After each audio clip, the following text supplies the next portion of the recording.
Welcome to my YouTube channel matric zone. बच्चों, आज हम क्लास 10th के इतिहास हिस्ट्री के फर्स्ट चैप्टर में जो है उसमें आज हम यानी इटली के एकीकरण में मेजनी के योगदान के बारे में अध्ययन करेंगे। तो इटली के जो एकीकरण है, इटली के एकीकरण के समय जो है 19वीं शताब्दी से पूर्व, इटली के एकीकरण से पूर्व यानी 19वीं शताब्दी से पूर्व इटली जो है 13 भागों में यानी 13 खंडों में विभाजित था। इटली के एकीकरण से पूर्व यानी 19वीं शताब्दी से पूर्व इटली जो है 13 भागों में विभाजित था तथा 19वीं शताब्दी के आरंभ में इटली 7 भागों में विभाजित था, जिसमें Sardinia, Lombardy, Venetia, Sicily, Tuscany, Parma और मोडेना था। यानी क्वेश्चन है कि 19वीं शताब्दी के प्रारंभ में इटली कितने भागों में विभाजित था? तो वह 7 भागों में विभाजित था। फर्स्ट का नाम है सार्डिनिया, सेकेंड है लोम्बार्डी, थर्ड है वेनेशिया और चतुर्थ है यानी सिसिली और पांचवा है टस्कनी, छठा है परमा और सातवां है मोडेना। इन सभी में सभी जगह अलग अलग राजाओं एवं वंशों का शासक था, जिसमें सार्डिनिया में जो है केवल और केवल इटली का शासन चल रहा था, जहाँ के राजा जो है चार्ल्स अल्बर्ट थे। जहाँ के राजा कौन थे? Charles Albert. यानी 19वीं शताब्दी में जो है इटली 7 खंडों में विभाजित था, जिसमें सार्डिनिया पिडमाउंट के राजा कौन थे? तो वह थे आपको यही चार्ल्स अल्बर्ट, वहाँ का राजा थे। उसके बाद जो है आपका लोम्बार्डी और वेनेशिया। लोम्बार्डी और वेनेशिया में ऑस्ट्रिया के अधीन था, यानी ऑस्ट्रिया का यहाँ शासन चल रहा था। और सार्डिनिया में किसका था? इटली। इटली के राजा कौन थे? तो चार्ल्स अल्बर्ट। इटली के राजा कौन थे? Charles Albert. उनका शासन चल रहा था। केवल और केवल पिडमाउंट में ही यानी सार्डिनिया में ही इटली का क्या था? शासन चल रहा था, जहाँ के राजा चार्ल्स अल्बर्ट थे। और लोम्बार्डी और वेनेशिया में ऑस्ट्रिया के अधीन था, यानी ऑस्ट्रिया का यहाँ पर शासन चल रहा था। यानी क्वेश्चन है कि लोम्बार्डी और वेनेशिया में किसका शासन चल रहा था? तो ऑस्ट्रिया का। और इटली के एकीकरण का सबसे बड़ा बाधक यही ऑस्ट्रिया था। यह भी क्वेश्चन है, ऑब्जेक्टिव में पूछा जाता है कि ऑस्ट्रिया जो है इटली के एकीकरण का सबसे बड़ा बाधक कौन था? तो ऑस्ट्रिया था। तो ऑस्ट्रिया का अधिकार किस पर था? तो लोम्बार्डी और वेनेशिया पर था। उसके बाद है सिसिली। सिसिली में 2 राज्य थे, एक का नाम था सिसिली और दूसरा का नाम था नेपल्स। यानी क्या है चतुर्थ में? सिसिली। सिसिली में कितने राज्य थे? 2 राज्य थे। फर्स्ट का नाम था सिसिली और सेकेंड का नाम था नेपल्स, जिसमें बुर्बो राजवंश का शासन था। और यह दक्षिण इटली में आता था। या कहाँ थी में आता था? दक्षिण इटली में। तो क्या सिसिली? सिसिली में कितने राज्य? 2 राज्य। कौन कौन? सिसिली और दूसरा नेपल्स, जिसमें किसका शासन था? तो बुर्बो राजवंश के। यह सिसिली किसके यानी कहाँ पर आता था? किस क्षेत्र में आता था? तो दक्षिण इटली के अंतर्गत आता था। 5 में है टस्कनी, परमा और मोडेना। क्या है?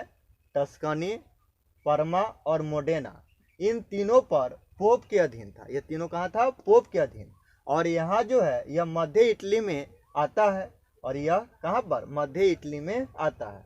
यानी टस्कनी, परमा और मोडेना क्या था? टस्कनी, परमा और मोडेना जो है पोप के अधीन आता था।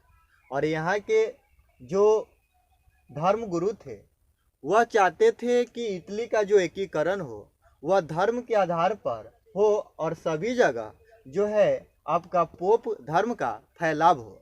लेकिन इसी में बुर्बो राजवंश चाहता था कि इटली का एकीकरण हो, लेकिन सभी जगह बुर्बो राजवंश हो। और ऑस्ट्रिया के यानी यह जो है लोम्बार्डी और यानी वेनेशिया वह ऑस्ट्रिया के अधीन था। इसी प्रकार जो है 19वीं शताब्दी में इटली छोटे छोटे खंडों में विभाजित हो गया था, और सभी के विचारधारा टकराने के कारण इटली के एकीकरण संभव नहीं हो पा रहा था, जिसमें सबसे बड़ा बाधक था ऑस्ट्रिया। और ऑस्ट्रिया के चांसलर था मेटरनिक। ऑस्ट्रिया के चांसलर कौन था? मेटरनिक। यह जो है सबसे बड़ा बाधक था। तो इटली के एकीकरण के सबसे बड़ा बाधक कौन था? तो सबसे बड़ा बाधक था ऑस्ट्रिया। ऑस्ट्रिया का चांसलर कौन था? तो मेटरनिक। ये दोनों क्वेश्चन पूछा जाता है कि मेटरनिक का यानी ऑस्ट्रिया का चांसलर कौन था? तो मेटरनिक। और जो है कि इटली के एकीकरण के सबसे बड़ा बाधक कौन था? तो सबसे बड़ा बाधक जो है ऑस्ट्रिया था। यह क्वेश्चन पूछा जाता है। तो सभी के विचारधारा अलग अलग थे और सभी के विचारधारा जो है टकराने के कारण, नहीं मिलने के कारण जो है इटली का एकीकरण संभव नहीं हो पा रहा था। अर्थात इसी कारण से जो 19वीं शताब्दी में इटली छोटे छोटे खंडों में टूट गया था।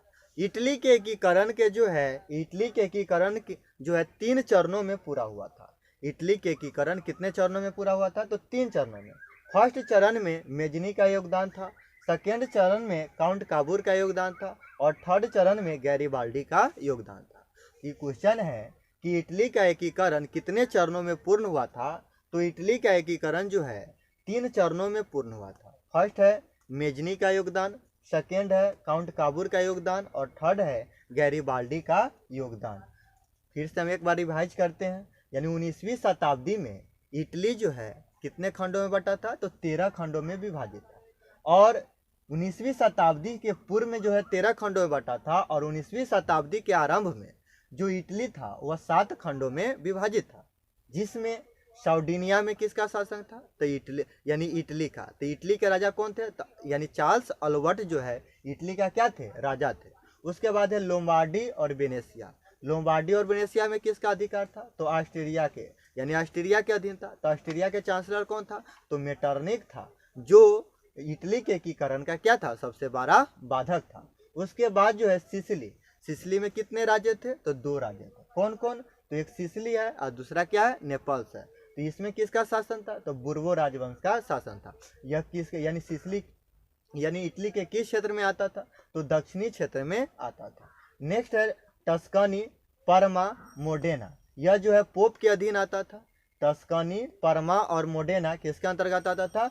पोप के अधीन आता था। और यह जो है मध्य इटली के अधीन आता था। किसके अधीन आता था? मध्य इटली। इसी प्रकार जो है 19वीं शताब्दी में इटली छोटे छोटे खंडों में क्या हुआ था? टूट गया था। और इटली के जो एकीकरण जो है वह 3 चरणों में पूरा हुआ था। क्वेश्चन है कि इटली का एकीकरण कितने चरणों में पूरा हुआ था? तो इटली के एकीकरण जो है 3 चरणों में पूरा हुआ था। फर्स्ट है मेजनी का योगदान, सेकेंड है काउंट काबूर का योगदान और थर्ड है गैरीबाल्डी का योगदान।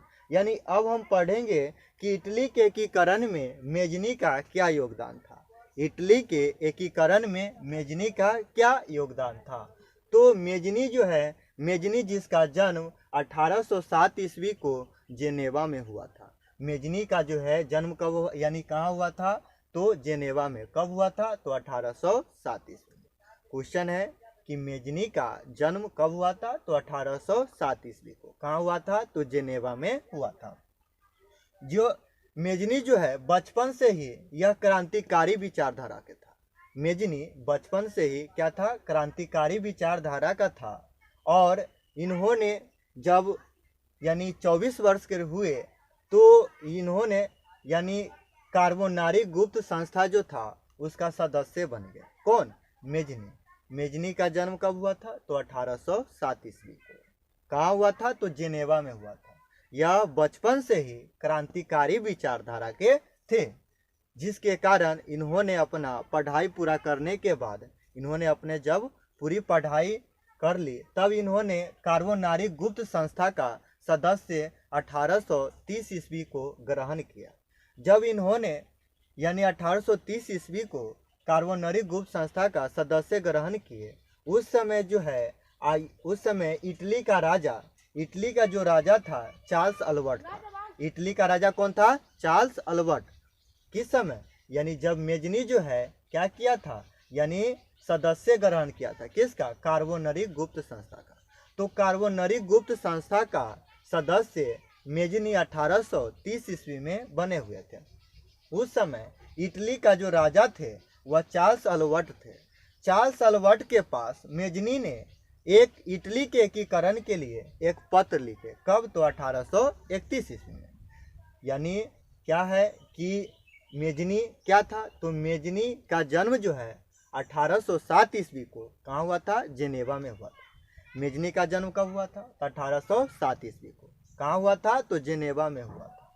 यह बचपन से ही क्रांतिकारी विचारधारा के थे और इन्होंने जब अपना पढ़ाई पूरा किए तो पढ़ाई पूरा करने के बाद 1830 ईस्वी में कार्बोनरी गुप्त संस्था का सदस्य बन गए। और ये सदस्य बनने के तत्पश्चात जो है यह इटली के उस समय राजा थे चार्ल्स अल्बर्ट। उस समय इटली के राजा कौन थे? चार्ल्स अल्बर्ट के पास एक पत्र लिखे। उस पत्र में यानी इटली को एकजुट करने के लिए यानी एकीकरण करने के लिए या राजा के पास एक पत्र लिखे। कब? तो 1831 ईस्वी में। कौन? तो मेजनी ने लिखा। और उसके बाद इन्हें जो है यानी इटली के सैनिकों का सेनापति बना दिया गया और तत्पश्चात यह पेशे से योग्य और सर्वश्रेष्ठ सेनापति बन गए।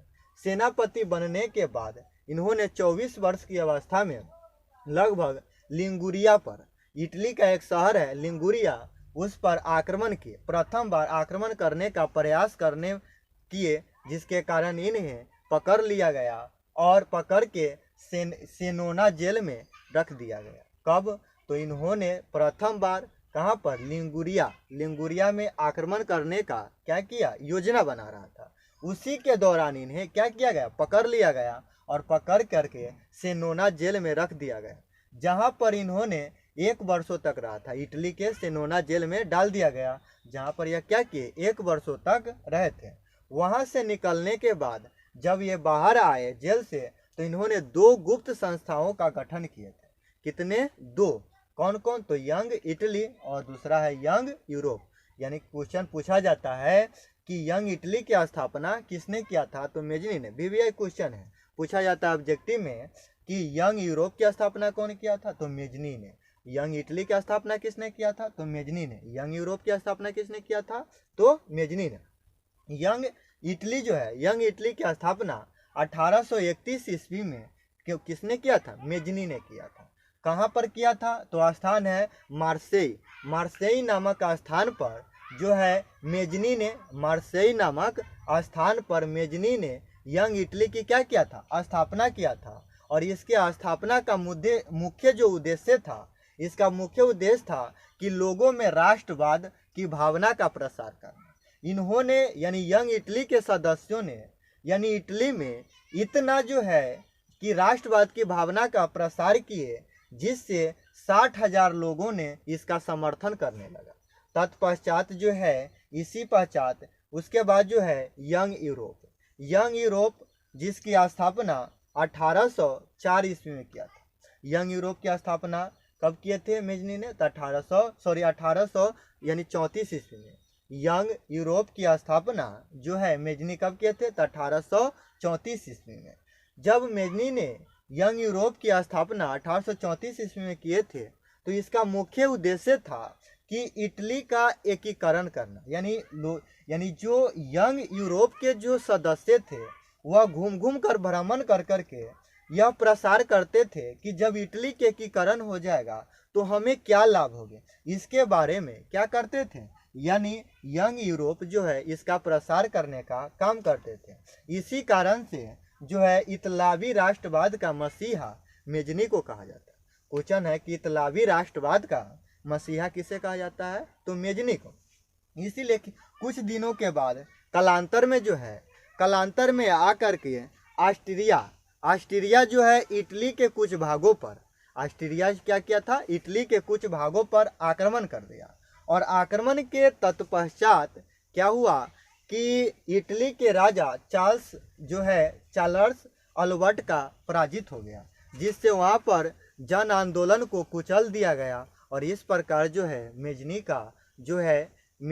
जो है वहाँ से अपना पद त्याग कर चला गया। अतः इस वीडियो को देखने के लिए आप सभी को धन्यवाद। आप लोगों से अनुरोध है कि कृपया इस वीडियो को लाइक, शेयर और कमेंट जरूर करें।